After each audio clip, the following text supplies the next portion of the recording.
नमस्कार, आप देख रहे हैं भारतीय न्यूज़ 24/7 और मैं हूं आपके साथ दिलीप पांडे। करते हैं खबरों की शुरुआत।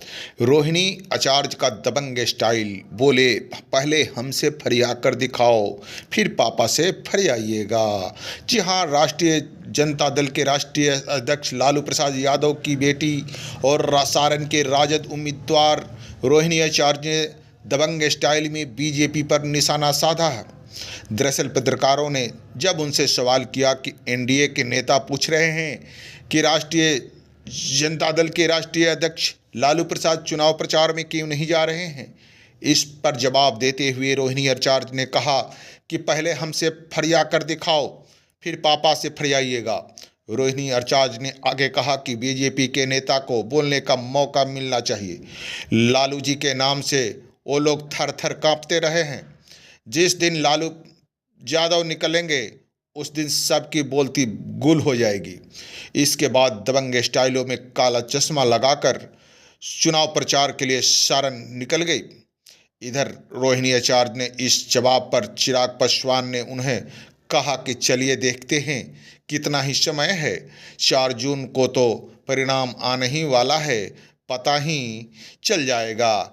लालू प्रसाद की बेटी ने आगे कहा कि पापा की तबीयत अभी खराब है, पहले जो बोल रहे हैं वह पहले बेटा बेटी से लड़ लें, इसके बाद मेरे पिताजी से मुकाबला करिएगा।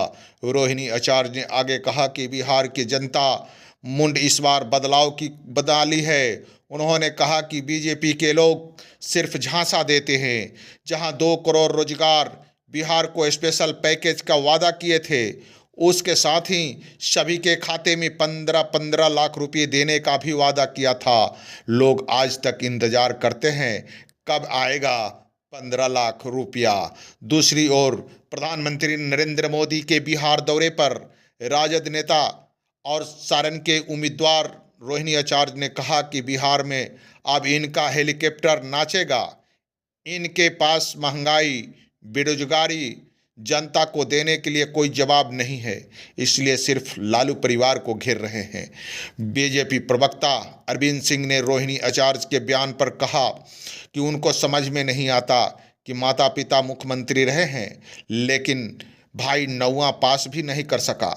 ये लोग शालीन और सभ्य भाषा का इस्तेमाल नहीं करते हैं। पिताजी अभी बीमार हैं तो हम लोग भी सहानुभूति से कहते हैं कि जल्द वह स्वस्थ हो जाएं, लेकिन लालू प्रसाद यादव के यहाँ से कोई संस्कार मिला है? किसी को भी डराने मारने को यह दिखा रही है। जहाँ पर लालू प्रसाद यादव को किरने की ज़रूरत थी तो दूसरे नंबर की बेटी रोहिणी आचार्य ने सामने आई और अपनी एक किरनी अपने उस पिता को दे डाली। उस समय तक किसी को अंदाज में नहीं था कि रोहिणी आचार्य अपने पिता की राजनीतिक विरासत बचाने के लिए चुनाव में उतरेंगी। वही सोशल मीडिया पर अपने तीखी तेवरों को विरोधियों को घेरने वाली आचार्य रोहिणी सारण लोकसभा सीट से चुनाव लड़ रही है, जहां मुकाबला बीजेपी के कदावर नेता, पूर्व केंद्रीय मंत्री और 4 बार के सारण के सांसद राजीव प्रताप रूडी से है। रोहिणी आचार्य सिंगापुर से आकर सारण की सड़कों पर धूप धूल के बीच लोगों से अपने लिए वोट मांग रही है और लोगों से अपने आशीर्वाद मांग रही है ताकि मुझे सारण में सेवा करने की मौका मिले। रोहिणी आचार्य ने राजनीतिक में आने का मन कब बनाया? क्या लालू की बेटी होने की वजह से टिकट मिला? जहां पर नहीं, रोहिणी आचार्य ने पारिवारिक राजनीति की विरासतों को संभालने के लिए यह मिला है। उन्होंने सारण की जनता से आशीर्वाद मांगे है कि ताकि मेरे पिता की तरह मैं भी सारण के लोगों की सेवा कर सकूं, यहां पर पूर्ण विकास कर सकूं।